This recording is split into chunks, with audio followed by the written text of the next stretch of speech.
TGT, PGT, NVS, KVS, LT grade English विषय से तैयारी कर रहे सभी प्रतियोगी साथियों एवं प्रिय विद्यार्थियों को मेरा नमस्कार।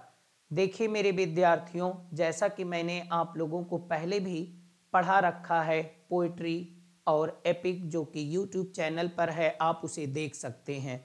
आज हम लोगों का विषय है एलिजी। आज का हम लोगों का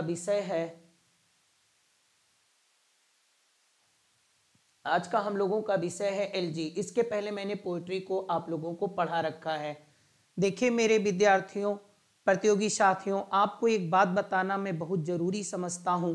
इस समय मैं किसी भी टॉपिक पर पढ़ा रहा हूं तो वो 2016 और 2022 के पेपर को दृष्टिगत रखते हुए उसके अकॉर्डिंग मैं आप लोगों को पढ़ा रहा हूं, क्योंकि अब पेपर का जो पैटर्न है, प्रश्नों को पूछने का जो तरीका है, वो काफी कुछ बदल चुका है। और इस तरीके से आपको पढ़ाया जा रहा है कि चाहे वो पेपर की सेटिंग 2016 के पैटर्न पर हो या 2022 के पैटर्न पर हो या एलटी ग्रेड में हो, एनवीएस या केवीएस में हो, जब आप तथ्यों को अच्छे तरीके से समझ चुके रहते हैं तो आपके लिए कोई प्रॉब्लम नहीं होती है। आज आपका विषय है एलजी। ध्यान दीजिएगा, इसमें सारे पॉइंट को, ये लेवल 1 का है। देखिए मैं बार बार इस बात को कह रहा हूं कि लेवल 1 के बाद हम लोग लेवल 2 पर आएंगे और वहां पर वेरियस कॉम्पिटिटिव एग्जाम में आए हुए इंग्लिश लिटरेचर और इंग्लिश लैंग्वेज के काफी प्रश्नों को नियर अबाउट, जैसे मैंने कहा है कि लगभग 10,000 प्रश्नों को अटेम्प्ट करने की हम लोग कोशिश करेंगे। ज्यादा से ज्यादा प्रश्न को अटेम्प्ट करेंगे और उन्हें डिस्कस करेंगे और आपकी सफलता के लिए आपकी समस्या का कंप्लीट सलूशन लेकर आने की हम लोग कोशिश करेंगे। ठीक है ना जी, आप जरा ध्यान दीजिएगा। देखिए आज का विषय है एलिजी। अब आप एक नजर जरा देख लीजिए जी, इसको मैंने पूरा का पूरा आप लोगों के लिए सेट कर रखा है। एक एक पॉइंट मैं आपके साथ डिस्कस करूंगा और आपके लिए, ताकि हर चीज बहुत ही सुगम हो सके। और इसके बाद ये देखिए आपके लिए क्वेश्चन भी हैं जो कि आज मैंने विकल्प के रूप में लाए हैं। ठीक है ना, इधर जरा आप लोग नजर रखिए इस पे। ये देखिए, बिना देरदार किए हुए हम लोग सीधे अपने विषय पर आते हैं जी। ठीक, मैंने कहा आप लोग वीडियो के अंत तक बने रहिए और मेरे साथ इन प्रश्नों को हल कीजिए, जो कि बहुत ही इंपॉर्टेंट हो सकते हैं आपके लिए। राइट, आगे ध्यान देते हैं आप लोग।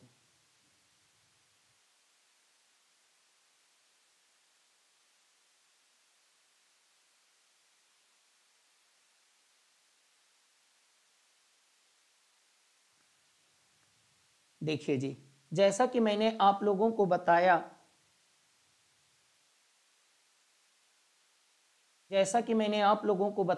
कि आज का हमारा विषय है एलजी और ये लेवल 1 का है। ठीक है ना, जल्दी विषय पर आते हैं।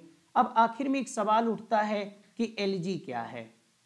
ठीक, अब हम लोग ऐसा नहीं कि पढ़ लेंगे, एक एक पॉइंट को ध्यान में रखेंगे, क्योंकि अब की बार जो 2022 में और 2016 में पेपर बना था उसमें बार बार ये पूछ रहा था एलजी के एलिमेंट क्या हैं, एलजी के कैरेक्टरिस्टिक क्या हैं, एलजी के कैरेक्टरिस्टिक क्या नहीं है, एलजी के तत्व क्या हैं क्या नहीं, बड़ी गहराई से और बड़े ही पेचीदे तरीके से पूछ रहा था।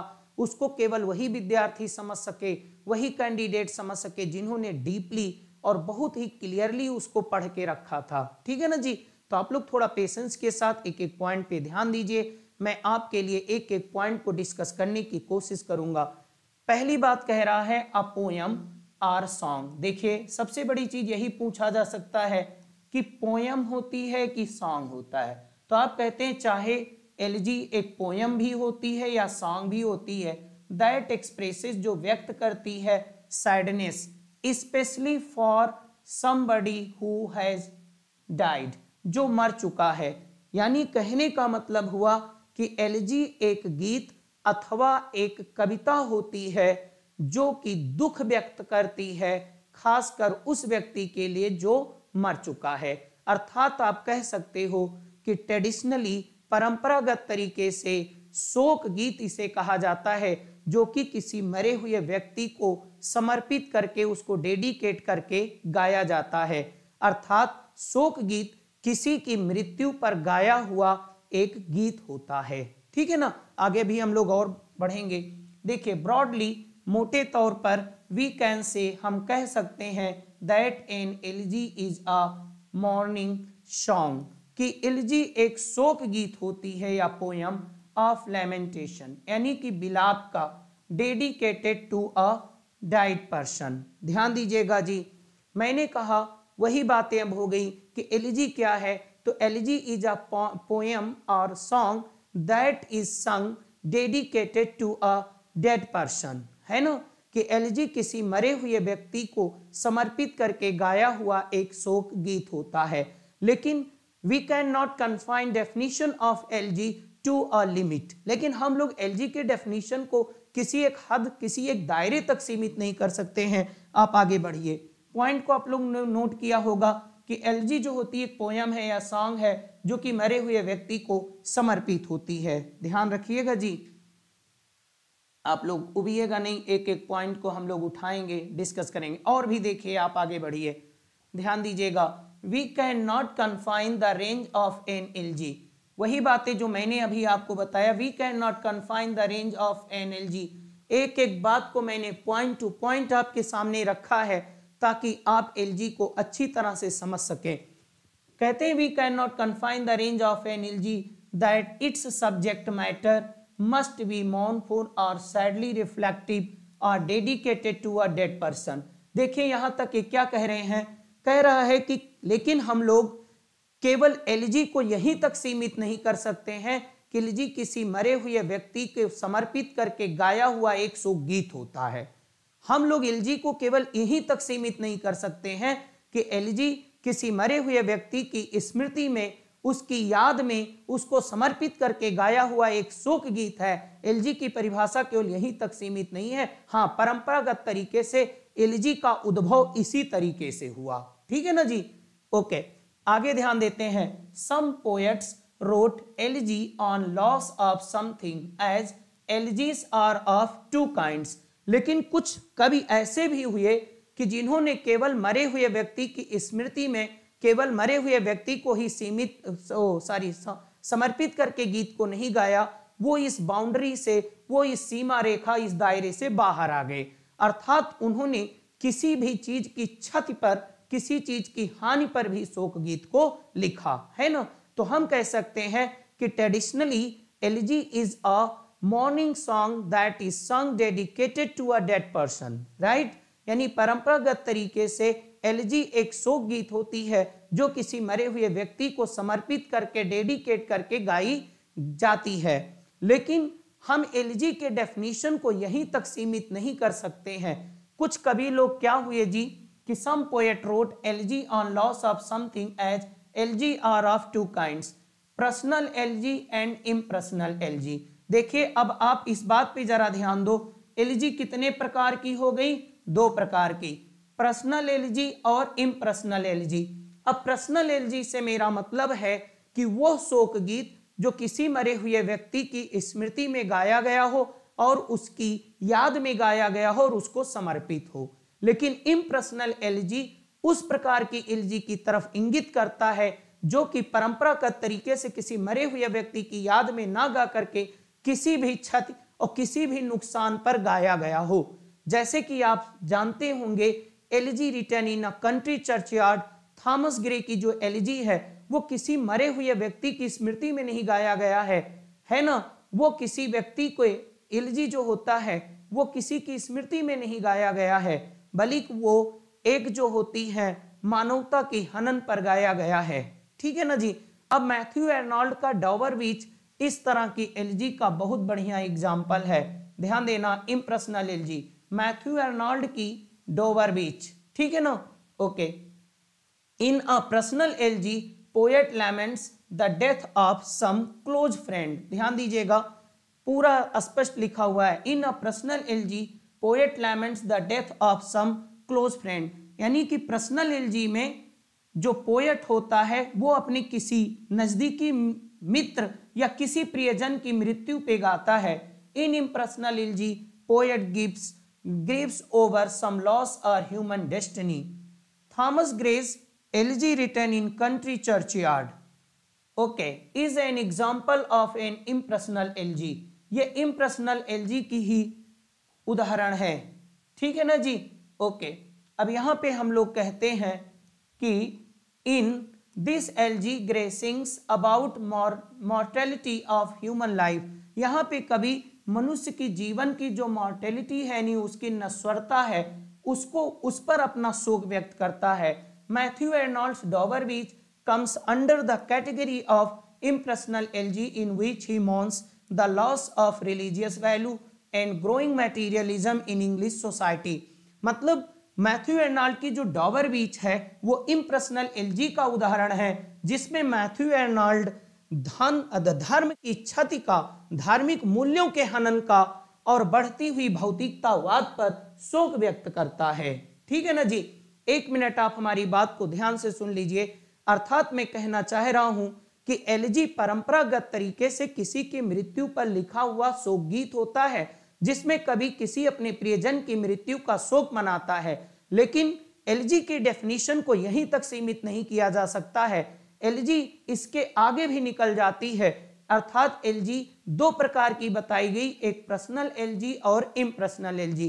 पर्सनल एलजी में कभी अपने किसी नजदीकी मित्र या किसी प्रियजनित मृत्यु का शोक करता है, और इम्पर्सनल एलजी में कभी अपने नजदीकी मित्रों की मृत्यु का शोक नहीं करता है, बल्कि वो किसी भी चीज के हनन का शोक करता है। जैसे कि डॉवरविच मैथ्यू आर्नोल्ड की एक बहुत ही इम्पर्सनल एलजी का एक उदाहरण है। डॉवरविच में मैथ्यू आर्नोल्ड किस चीज का शोक करता है? डॉवरविच में Matthew Arnold mourns the loss of religious value and growing materialism, और बढ़ती हुई भौतिकतावाद का शोक करता है। तो क्लियर हो गया मेरे साथियों कि एलजी जो है एक शोक गीत है, लेकिन एलजी जो है केवल किसी की मृत्यु पे ही नहीं लिखी गई, बल्कि किसी भी चीज के हनन पर शोक गीत को लिखा गया, और उसको किस कैटेगरी में रखा गया? इम्पर्सनल एलजी के कैटेगरी में रखा गया। ठीक है ना जी। आगे बढ़ते हैं हम लोग। देखो, कवि कह रहा है कि to sum up, if we talk about formal elegy, यदि हम लोग फॉर्मल एलजी की बात करते हैं, no doubt formal elegy is a mourning song, कि जो एक फॉर्मल एलजी है यानी औपचारिक जो शोक गीत है, वो एक शोक मनाने वाला गीत होता है। Or poem in which poet mourns the death of a person, it is dedicated to the dead person, ये किसी मरे हुए व्यक्ति को समर्पित होता है। Whose death is mourned in elegy, जिसमें मृत्यु का शोक मनाया गया होता है। ठीक है ना। ओके, ध्यान दीजिएगा। फिर कह रहे हैं, थोड़ा जी देखिए, मैं जल्दी करने की कोशिश कर रहा हूं ताकि कम समय में ज्यादातर चीजें आपको पढ़ाई जा सकें। देखिए, such as in Lycidas poet Milton mourns the death of his friend Edward King. Clear, ये थोड़ा सा गलत है, एडवर्ड किंग। देखिए, लिसिडास में क्या करता है, मिल्टन जो है अपने मित्र एडवर्ड किंग की मृत्यु का क्या करता है जी? शोक मनाता है। थार्सिस में आर्नोल्ड जो है वो मौन शोक मनाता है the death of Arthur of Clough. Clear, okay, इनका। फिर in Adonais Shelley mourns the death of John Keats, Shelley किसकी मृत्यु का शोक मनाता है जी? ये बहुत इंपॉर्टेंट क्वेश्चन है। सैली जॉन कीट्स की मृत्यु का शोक मनाता है एडोनास में। ठीक है ना। ओके, आगे आप लोग ध्यान देते हैं जी। फिर ध्यान दो, यहां पे आप लोग समझ लो एक एक पॉइंट को।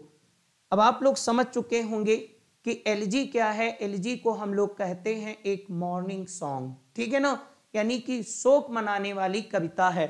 जरा मैं इस चीज को लिख देता हूं, इसको आप लोग थोड़ा ध्यान रखिएगा।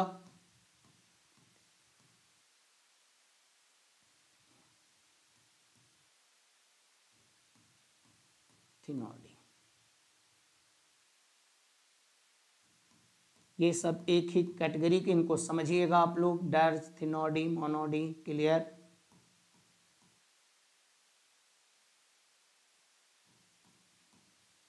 ठीक, ओके, आप लोग समझिएगा। बहुत छोटी चीज है, आप लोग समझते भी होंगे। ध्यान दे लीजिए, ध्यान देना। आगे कहते हैं पेस्टोरल एलजी। पेस्टोरल आप समझते होंगे, ठीक है ना जी। पेस्टोरल का मतलब होता है, आप समझ गए, ये देहाती, ठीक है ना। Okay, relating to countryside, relating to countryside, जो कंट्री साइड से संबंधित हो, ठीक है ना। Pastoral elegy is form of an elegy in which poet, यहाँ पे ध्यान दीजिए जी जरा, in which poet assumes himself a shepherd and mourns the death of a fellow shepherd.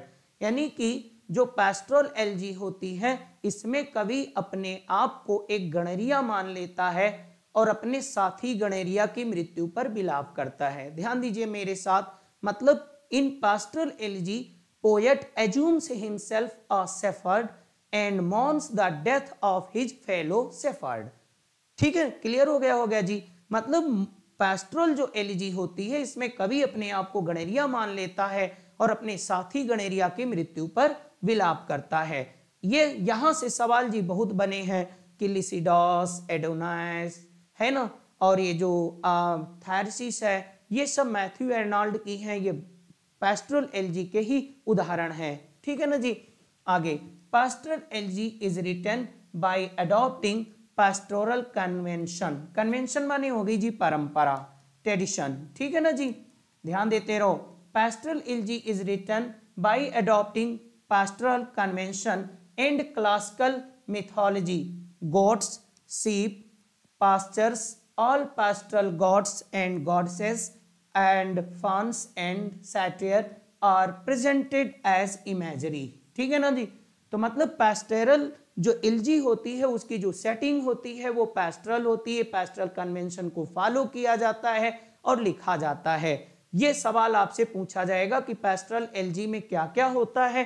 तो पेस्टोरल एलिजी की जो सेटिंग होती है वो पेस्टोरल कन्वेंशन होता है। पेस्टोरल कन्वेंशन जान गए जी, मतलब राजा रानी की बात नहीं होगी, इसमें जो पेस्टोरल होगा, जैसे पास्चर ये चारागाह हो गया, और चरवागण ये हो गई, भेड़ हो गई, और भेड़ हो गई, भेड़ चराने वाले गणेरिये हो गए।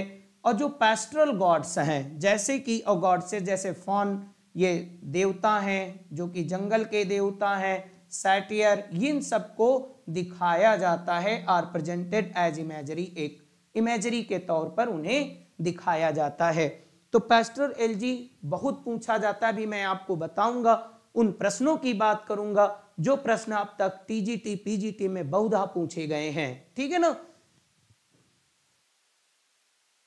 आगे ध्यान देते हैं, देखिए अब यहां पे आपको जरा गौर करने की जरूरत है।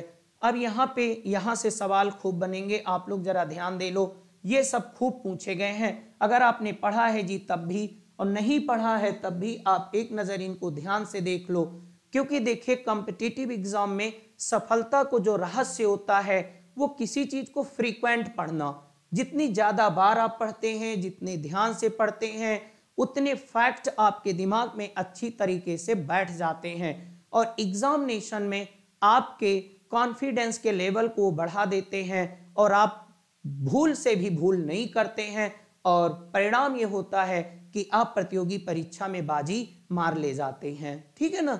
आप लोग बहुत ध्यान से सुनिए। देखिए मिल्टन की लिसिडॉस है जो कि 1637 में आई, इसको बिहार बात जितनी बार आएगी मैं उतनी बार ये बताऊंगा कि मिल्टन की लिसिडॉस है, 1637 में आई। मिल्टन किसकी मृत्यु का शोक गीत मनाता है जी?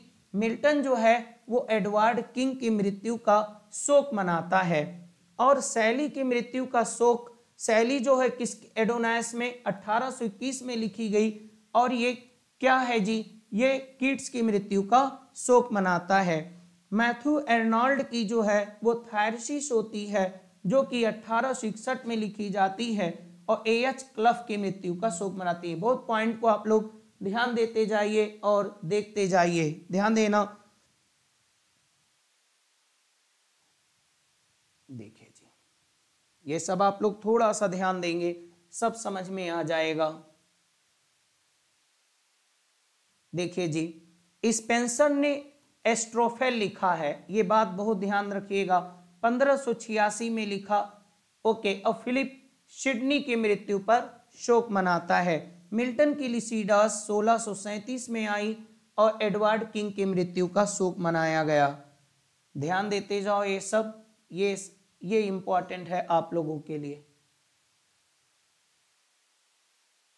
नोट करते चलिएगा, ध्यान दीजिएगा जी। और ये देखिए जी, ड्राइडन ने heroic stanzas on the death of Cromwell, ये किसकी मृत्यु का शोक मनाया गया है जी? क्रॉमवेल। देखिए यहाँ पे क्रॉमवेल है ही है, ये वाला आप जरा ध्यान दीजिएगा जी कि elegy written in a country churchyard, ये कब आई है? 1751 में। और ये किसकी मृत्यु का शोक मनाया गया है? Mankind in general. अब आप हमें ये बताइए कि elegy written in country churchyard ये पर्सनल एलिजी का उदाहरण है या इम्पर्सनल एलिजी का उदाहरण है? मैंने पहले भी बताया कि पर्सनल एलिजी वो एलिजी है जो किसी की मृत्यु पर लिखी गई हो, जिसमें डायरेक्ट किसी की मृत्यु का शोक मनाया गया हो। लेकिन elegy written in country churchyard में थॉमस ग्रे किसी की मृत्यु का शोक नहीं मनाते हैं, बल्कि ये शोक मनाते हैं मैनकाइंड इन जनरल, अर्थात mortality of life. And in Ilji written country churchyard, poet expresses his deep sympathy for the neglected poor village people, right? In Ilji written country churchyard, poet doesn't mourn the death of someone dear, but poet Thomas Gray expresses his deep sympathy for neglected poor village people, अर्थात LG written country churchyard में poet Thomas Gray जो है वो गरीब गांव के गरीब पूर्वजों के प्रति अपनी गहरी सहानुभूति व्यक्त करता है, जो कि बहुत उपेक्षित हैं और जिनको कोई महत्व नहीं देता है। ठीक है ना जी, आगे बढ़ते हैं। और इसमें क्या है, शैली ने एडोनाइस में किसकी मृत्यु का शोक मनाया? कीट्स के। ध्यान देते चले जाओ जी। विलियम कॉलिंस इन एंडरग्रेव्स डिलाइज जेम्स थॉमसन। आगे बढ़ते हैं हम लोग, ध्यान दीजिएगा जी। अब यहां से आप ध्यान दो, ये बड़े ही इंपॉर्टेंट हैं जी, इस पे ध्यान दे लो। यहां सबसे सवाल खूब बने हैं। टेंसन की इन मेमोरियम है, मेमोरियम में किसकी मृत्यु का शोक मनाता है? Arthur Hallam. अब आप हमें बताइए कि टेंशन की एक और एलिजी है जिसमें कवि अपने मित्र आर्थर हैलम की मृत्यु का शोक मनाता है। याद करो, 2 सेकंड बाद मैं आपको बता रहा हूं। मैं बताता हूं, इस पोयम का नाम है ब्रेक ब्रेक ब्रेक। अब आप हमें यह भी बताइएगा, कमेंट करिएगा जी, थोड़ा सा कमेंट किया करो आप लोग, ताकि मैं भी आप लोगों से थोड़ी कनेक्टिविटी पा सकूं। ठीक है ना जी, और मुझे भी थोड़ी सी प्रेरणा मिले कि नहीं, मुझे काम करते रहना चाहिए, आगे बढ़ते रहना चाहिए। अब आप हमें बताओ कि ब्रेक ब्रेक ब्रेक जब लिखा गया, इसमें कौन सा फिगर ऑफ स्पीच है? जब मैं फिगर ऑफ स्पीच पढ़ाऊंगा, कोई भी चीज मैं आपके लिए छोड़ूंगा नहीं जी, हर एक पॉइंट को डिस्कस किया जाएगा। बताइएगा ब्रेक ब्रेक ब्रेक जो इसमें लिखा है, इसमें कौन सी फिगर ऑफ स्पीच है? और आर्थर हैलम की मृत्यु का शोक ब्रेक ब्रेक ब्रेक में भी मनाता है एल्फ्रेड लॉर्ड टेंशन, यानी इन मेमोरियम में भी आर्थर हैलम का शोक मनाया गया है और ब्रेक ब्रेक ब्रेक में भी आर्थर हैलम की मृत्यु का शोक मनाया गया है। ये सब पॉइंट आप लोग अपने दिमाग में बिठाते चलिए, है ना, एक एक पॉइंट को। फिर कहते हैं मैथ्यू एर्नाल्ड की जो थेसिस है, देखिए जी, ये 2022 या 2022 में ये प्रश्न पूछा गया था। ठीक है ना, जो पेपर हुआ था कि इसमें से कौन सी पैस्टोरल एलिजी नहीं है, आप इसको भी याद करके रखिए। एक एग्जाम्पल है, एन एग्जाम्पल ऑफ, मेरे पॉइंट को ध्यान देते चलो जी, an example of pastoral elegy, ये भी पैस्टोरल एलिजी का एक उदाहरण है। नहीं होगा तो आप लोग पेपर को बहुत ध्यान से देखा करिए। तो थेसिस भी पैस्टोरल एलिजी है जी। एर्नाल्ड्स रुगबी चैपल, इसमें एर्नाल्ड अपने पिता की मृत्यु का शोक मनाता है। ठीक है ना जी। W.H. Auden in memory of W.B. Yeats, in memory of W.B. Yeats किसका है जी? यह भी कई बार पूछा गया है। W.H. Auden का है और इसमें किसकी मृत्यु का शोक मनाया जाता है? W.B. Yeats का, जैसा कि आपका लिखा ही है। आगे बढ़ते हैं हम लोग फटाफट, बहुत पेशेंस के साथ पढ़िए। देखिए अब आगे हम लोग क्वेश्चन पर सीधे। क्वेश्चन अब आप हमें बताते चलिए जी, ध्यान देना, बहुत ध्यान से पढ़िए आप लोग। देखिए questions based on the elegy and the pastoral elegy. ठीक है ना। सवाल आपके सामने पहला सवाल है, an elegy is a poem और song in which poet mourns of a person. ध्यान देना, कहते हैं कि एलजी एक कविता या एक गीत है जिसमें कवि मौन यानी शोक मनाता है एक व्यक्ति के। एक व्यक्ति के किस चीज का शोक मनाता है? देखिए, सबसे पहले प्रश्न को हल करने का मैं बहुत ही इफेक्टिव तरीका आपको बता रहा हूं, है ना मेरे प्रिय साथियों। देखिए, आप लोगों को मैंने पहले भी बता चुका, मैं फिर बताऊंगा कि मैं आप लोगों के सामने उन प्रतियोगी, मैं उन लोग आपके सामने उन सभी चयनित विद्यार्थियों को लाऊंगा जो इस संस्थान से पढ़े हैं और सफलता को हासिल किया है और यूपी टीजीटी और एलटी ग्रेड में वो टॉपर की लिस्ट में भी हैं। ठीक है ना जी। उनको आपके सामने लाया जाएगा और आपसे उन्हें मुखातिब कराया जाएगा। ठीक है ना। ओके, आप ध्यान दीजिएगा। An elegy is a poem or song in which poet mourns. अब आप देखिए, जब आप हल कर रहे हो सबसे पहले इसको तो काट दो, यानी सफलता की क्या शोक मनाएगा? बर्थ का तो शोक मनाया ही नहीं जा सकता, और फेलियर का शोक मनाया जा सकता है इम्पर्सनल एलजी में, लेकिन परंपरागत तरीके से यह भी नहीं है। अर्थात आपका विकल्प कौन सा सही है? डेथ। ध्यान दीजिएगा, समझ गए ना। An elegy is a poem or song in which poet mourns death of a person. ठीक है, आगे बढ़ते हैं हम लोग, दूसरे सवाल पे आते हैं। ये रहा आपके सामने दूसरा सवाल जी, ध्यान देना। An elegy can be called. Elegy को और क्या कहा जा सकता है जी? एलजी को क्या क्या कहा जा सकता है? Very important question. एलजी को आप पूरी तरह से समझ जाएंगे, बहुत अच्छी तरह से आप लोग समझ जाएंगे।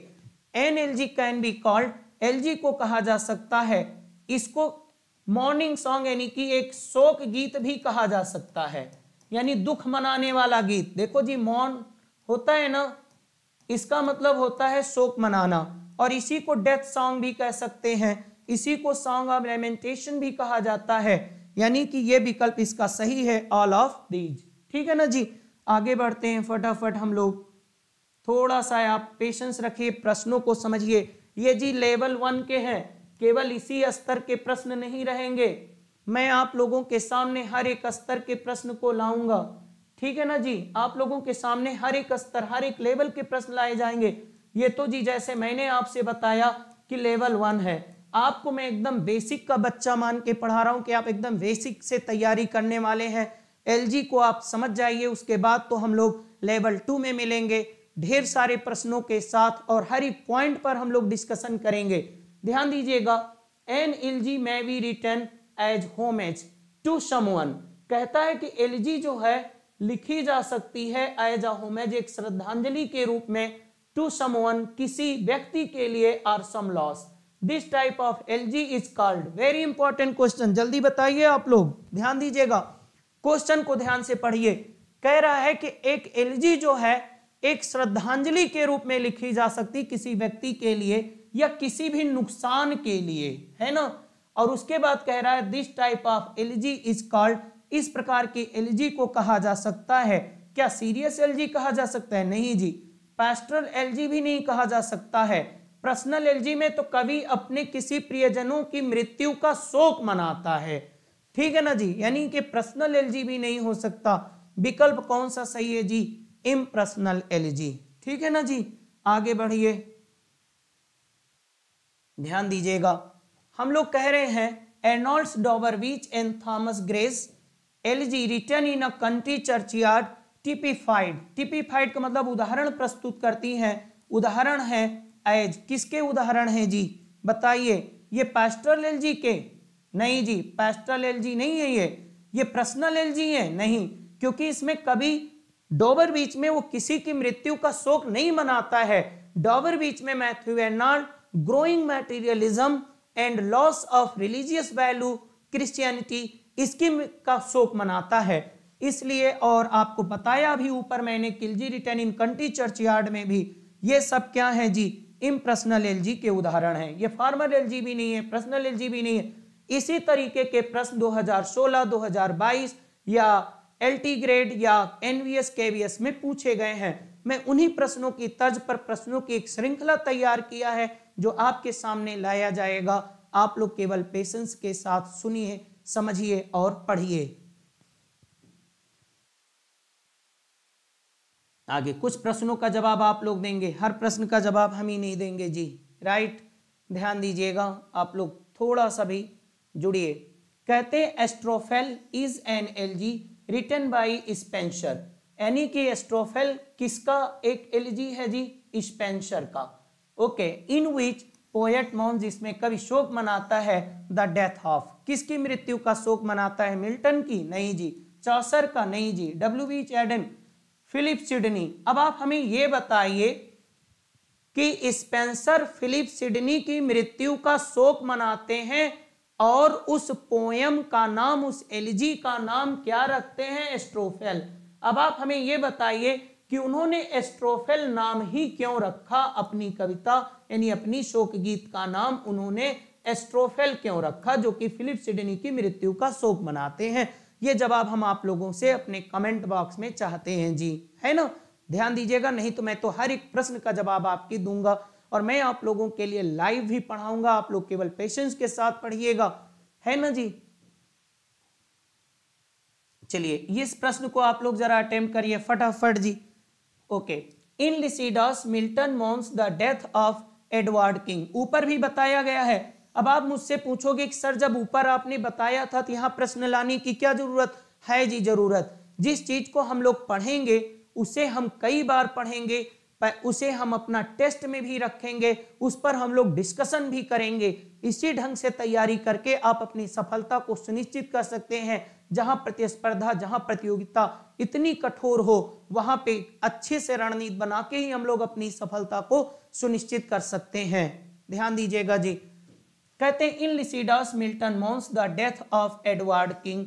एडवर्ड किंग वाज, ये देखिए प्रश्न को हमने थोड़ा सा बदल जरूर दिया है। मैं कह रहा हूं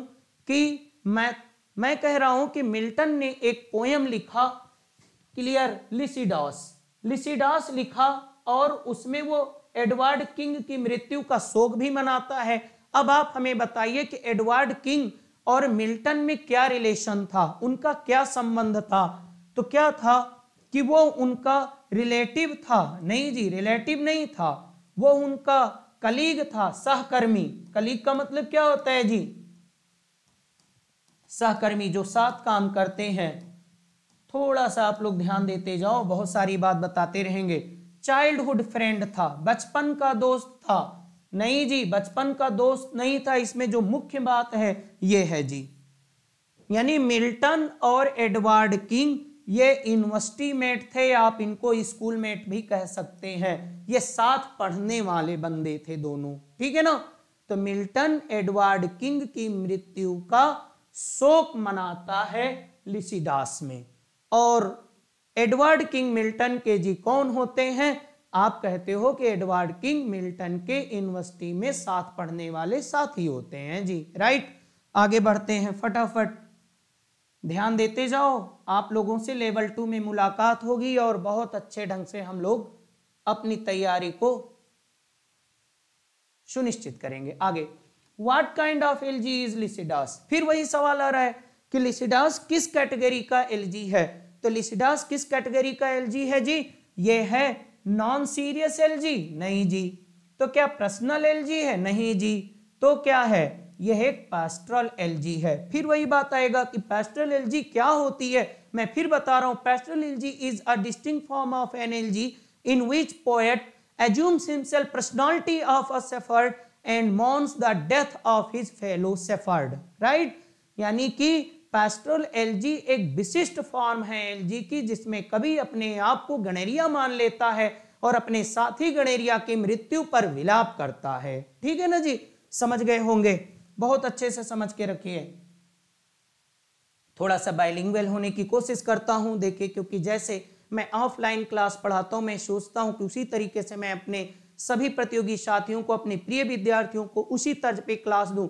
जिस तरीके से आज तक विद्यार्थी लाभान्वित होते आए हैं, उसी तरीके से मेरे ऑनलाइन प्लेटफॉर्म से भी मेरे से जुड़ने वाले सभी विद्यार्थी लाभान्वित हों, यही मेरी कोशिश है और यही मेरा प्रयत्न है। और आप लोग उसके सहभागी बनिए जी। थोड़ा सा पेशेंस के साथ आप देखते रहिए।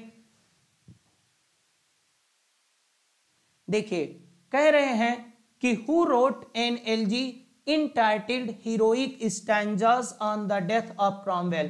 क्रॉमवेल, ये पोएम किसने लिखा है? एलजी जी। क्रॉमवेल की मृत्यु पर किसने लिखा? ग्रे ने लिखा? नहीं जी।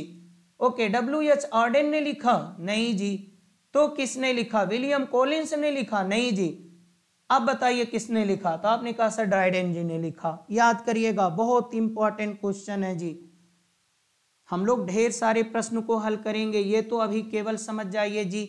मैं बार बार आप लोगों को बता रहा हूं कि आप लोग इसको मूवी ना मान लीजिएगा, ये समझ जाइए जी आप लोग, ये तो सिर्फ एक प्रकार से लेवल 1 है। अब मैं उस शब्द को यूज नहीं करूंगा, नहीं तो सही नहीं है। मतलब एक कह लो, जैसे लोग कहते हैं एक हंसी मजाक के लहजे में कि ये एक ट्रेलर है, समझ जाओ कि जैसे कि लेवल 1 है हम लोगों का, कि हम लोग लेवल 1 में किसी भी तरीके से समझ लेते हैं, लेकिन लेवल 1 में भी हम कोई कमी नहीं छोड़ना चाहते कि आप लोगों को हर चीज अच्छे से पढ़ा दी जाए। ध्यान दीजिएगा जी। कह रहे हैं कि in Adonais poet mourns the death of. Poet किसकी मृत्यु का शोक मनाता है? तो एडोनास किसकी है जी? एडोनास, ये देखिए जी, बार बार मैं लिख रहा हूं, ये बाई पीबी शैले। ये शैली किसकी मृत्यु का शोक मनाता है? शेक्सपियर के? नहीं जी। वर्ड्सवर्थ के? नहीं जी। तो किसके? शैली तो लिखने वाले हैं। किसकी मृत्यु का शोक मनाया जाता है?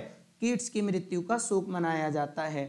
आगे ध्यान दो जी जरा फटाफट। Whose death does Arnold mourns in Rugby chapel.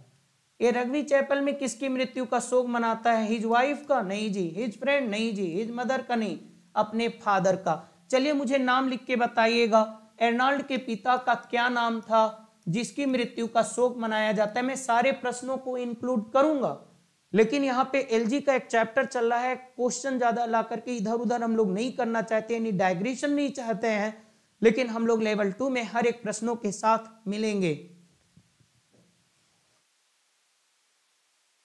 फटाफट आप लोग देखते रहिए जी।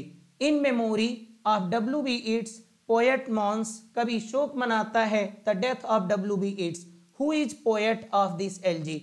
मतलब जो in memory of W B. Yeats, in memory of W B. Yeats कौन लिखता है? In memory of W B. Yeats अभी ऊपर हमने बताया था, कॉलिंस जी नहीं लिखते, अर्नॉल्ड नहीं लिखते, विलियम कॉलिंस नहीं लिखते, डब्ल्यू.एच. ऑर्डेन जी ने लिखा है। ध्यान देते जाइए, आप लोग ब्रशअप भी करते जाइए अच्छे से, ठीक है ना जी। ओके, ध्यान देना। In which metre and stanza form is Gray's elegy written country churchyard. ध्यान देना, आप लोग ये बताइएगा, आप लोग ये कमेंट में करिए। मैंने इससे जो है हट के प्रश्न को ले आए हैं, इसको आप लोग जवाब देंगे जी, है ना, क्योंकि मैं इसी तरीके के प्रश्नों को ढेर सारे एलजी के अंदर जा करके लेवल 2 में लाए जाएंगे, लेवल 2 के एग्जाम्पल के तौर पे लाए गए हैं। आप लोग बताइएगा जी जरा, ध्यान देना। फिर कहते हैं a mad dog is a non serious elegy written by. किसने लिखा है अ मैड डॉग? जल्दी बताइए जी। ओके, और मैं आप लोगों को एक बात और बताना चाहता हूं कि हम लोग थोड़ा सा, मैं इधर उधर डायग्रेस नहीं होता, नहीं तो आप लोग डायग्रेस होना कहोगे। मैं एक एक शब्द को बताऊंगा, क्योंकि पढ़ने के पीछे का उद्देश्य टीजीटी, पीजीटी, एनबीएस, केवीएस सब में हमको सफलता हासिल करनी, चाहे वो लैंग्वेज का मसला हो, चाहे वो लिटरेचर का। हम लोगों को बहुआयामी होके पढ़ने की जरूरत होती है। जैसे अब हमें यहाँ डॉग मिला है, तो हम सोचते हैं यहाँ पे डॉग को मैं बता दूं, सारी बात मैं बता दूं, कुत्ते से जुड़ी हुई सारी चीज बता दिया जाए, कुत्ते के पिल्ले क्या होते हैं, कुत्ते का विज्ञान क्या होता है, कुत्ते का भौंकना क्या होता है, कुत्ते का रोना क्या होता है, कुत्ते के बच्चे क्या होते हैं, कुत्ते जैसी क्या होती हैं। जैसे अभी कुत्ते जैसा हो तो इसको हम लोग क्या कहेंगे? ये कहेंगे जी। अब फिर यहाँ पे हो कुत्ते का भौंकना क्या होता है, तो हमने कहा जी बार्क होता है। बार्क के साथ प्रीपोजिशन बताओ जी, डेड हो गया, है ना जी। और कुत्ते का जो है चिल्लाना जो दर्द से होता है, क्या कहते हैं जी? हम लोग कुत्ते के बच्चों को क्या कहते हैं जी? तो आप कहते हो नहीं जी, इसको जी पपी कहते हैं, ठीक है ना। बहुत सारी चीजें हम लोग बात करेंगे। अब हमें बताओ कुक्कुड़शाला क्या है जी? जहां कुत्ते रखे जाते हैं, कुत्ते के रहने की जगह। अब ये सब हम लोग बात करेंगे, लेकिन हम लोग डाइवर्शन नहीं चाहते। लेकिन अगर आप लोग कमेंट करेंगे तो नो डाउट मैं आप लोगों को बहुआयामी होकर, जिस तरह मैं प्योर पढ़ाता हूँ ऑफलाइन की क्लास आप लोगों को दूंगा, लेकिन थोड़ा सा आप लोगों का सजेशन और आप लोगों का थोड़ा सा कमेंट की जरूरत है कि मैं कैसे पढ़ाऊं ताकि आप लोगों के लिए वो और भी ज्यादा लाभकारी हो सके। ध्यान देना, कुकुरशाला को बताना जी, ठीक है ना जी। और अ mad dog is a non serious LG, is a non serious LG, एक नॉन सीरियस एलजी है बाई किसके द्वारा लिखी गई है वो नॉन सीरियस एलजी, तो हॉपकिंस के द्वारा लिखी गई है, नहीं जी, किट्स ने भी नहीं लिखा है। क्लियर। अब बताइए, ग्रे ने लिखा है कि ऑलिवर गोल्ड स्मिथ ने लिखा है मैड डॉग, आप बताइएगा जी। क्लियर, किसने लिखा है इसको, अब आप लोग देखिएगा और सर्च करिए और बताइएगा, लाए गए हैं इन सवालों को। अब ये जी देखिए, देखिए आप लोगों के लिए सारे मैटर मैंने फीड कर रखे हैं, सारी चीज़ें आप लोगों को पढ़ाऊंगा मैं, ठीक है ना जी। अगली वीडियो में हम लोग मिलेंगे ढेर सारे प्रश्नों के साथ। ये हैं जी, देखिए ये है सटायर, ये सब आप लोगों को मैं पढ़ाऊंगा, एक एक पॉइंट टू पॉइंट आप लोगों को जी पढ़ाए जाएंगे। लेकिन मैं चाहता हूं कि वीडियो थोड़ी लंबी ना हो, वीडियो को शॉर्ट रखे जाएं, क्योंकि जनरली लोग बोर्डम महसूस करते हैं कि नहीं वीडियो लंबी होगी। लेकिन एक बात मेरे प्रिय साथियों और मेरे प्रिय विद्यार्थियों, आपको सुनने और समझने की जरूरत है without feeling any boredom, not on the basis of what is the boring, what is non-boring. Do not mind all these things, right?